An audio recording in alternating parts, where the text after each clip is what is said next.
like to thank the landlord for the wonderful reception here.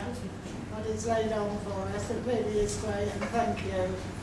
And of course we're all here for one thing, for justice for Charlene. And we've all played a part, every one of us. And of course we think of Nick Griffin, what he's been through. And that was part of my message. I couldn't have written it without what he said. And we thank Lynn for all the great work she's done. And of her news items 3 times a week, which I enjoy. And of course Karen's here, and it was a great pleasure for me to meet Karen. I really wanted to, and her friend. And I send my best wishes to her, all her family and her grandchildren. And who have I missed out? Well, thank you everyone, and to Gavin and to Sunny for helping me. Without them I couldn't have been here. I was alone. So thank you Gavin and Sunny and everyone here. Thank you.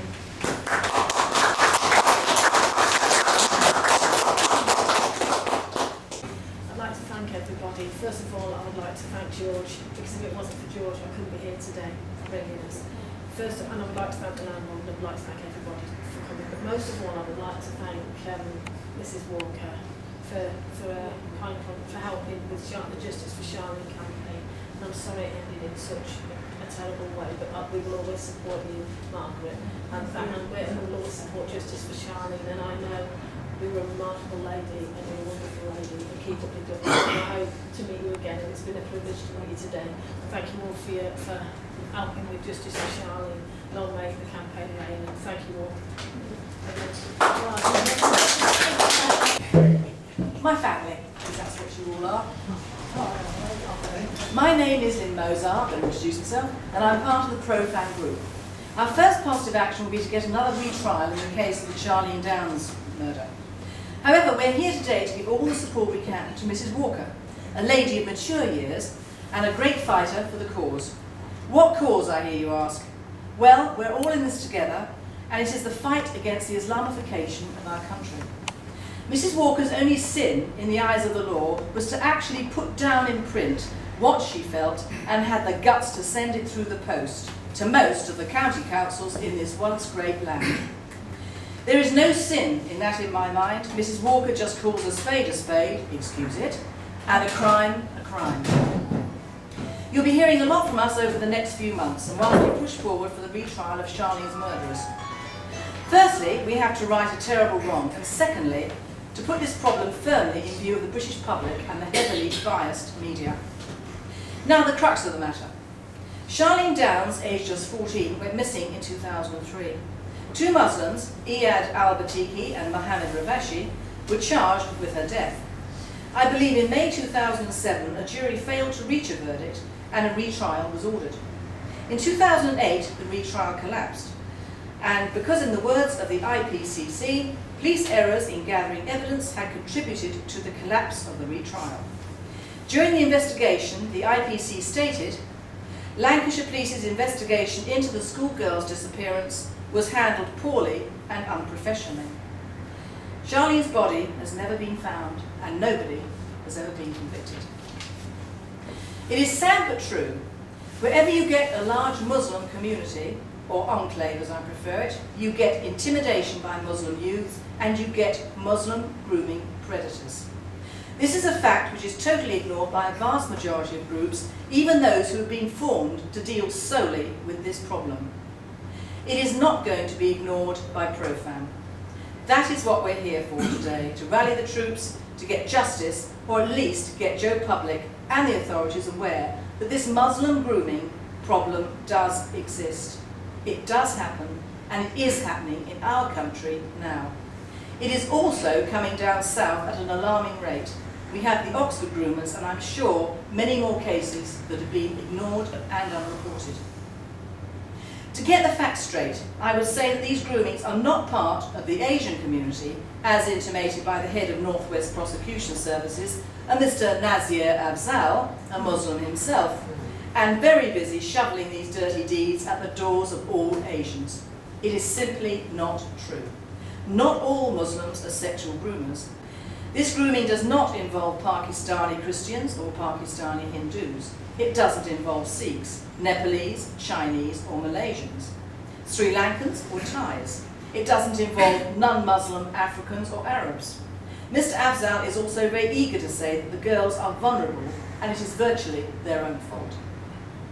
The authorities like to dodge this issue as being a racist crime, but I think it is more than a racist crime. It is a religious crime. It is one religion perpetrating disgusting acts on underage girls from religions not of their own. It covers all races and creeds, but never the servants of Allah. There is not one case of a young Muslim girl being approached for grooming, for prostitution and gangbanging by her fellow Muslims. Even at the crop conference I attended last year, were any names of these groomers given, let alone their religious persuasion. Now, CROP stands for the Coalition for the Removal of Pimping, and was set up by the establishment to supposedly bring sexual grooming out into the light. Well, my friends, it doesn't.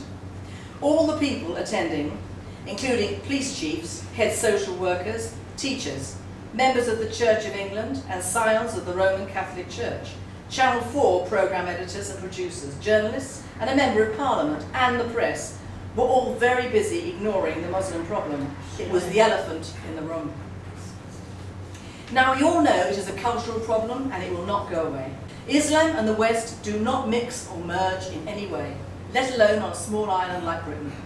Unlike parts of Europe, we have never faced the problem of encroaching Muslim hordes until the last 30 years. They make no secret of their aims, a caliphate in Britain.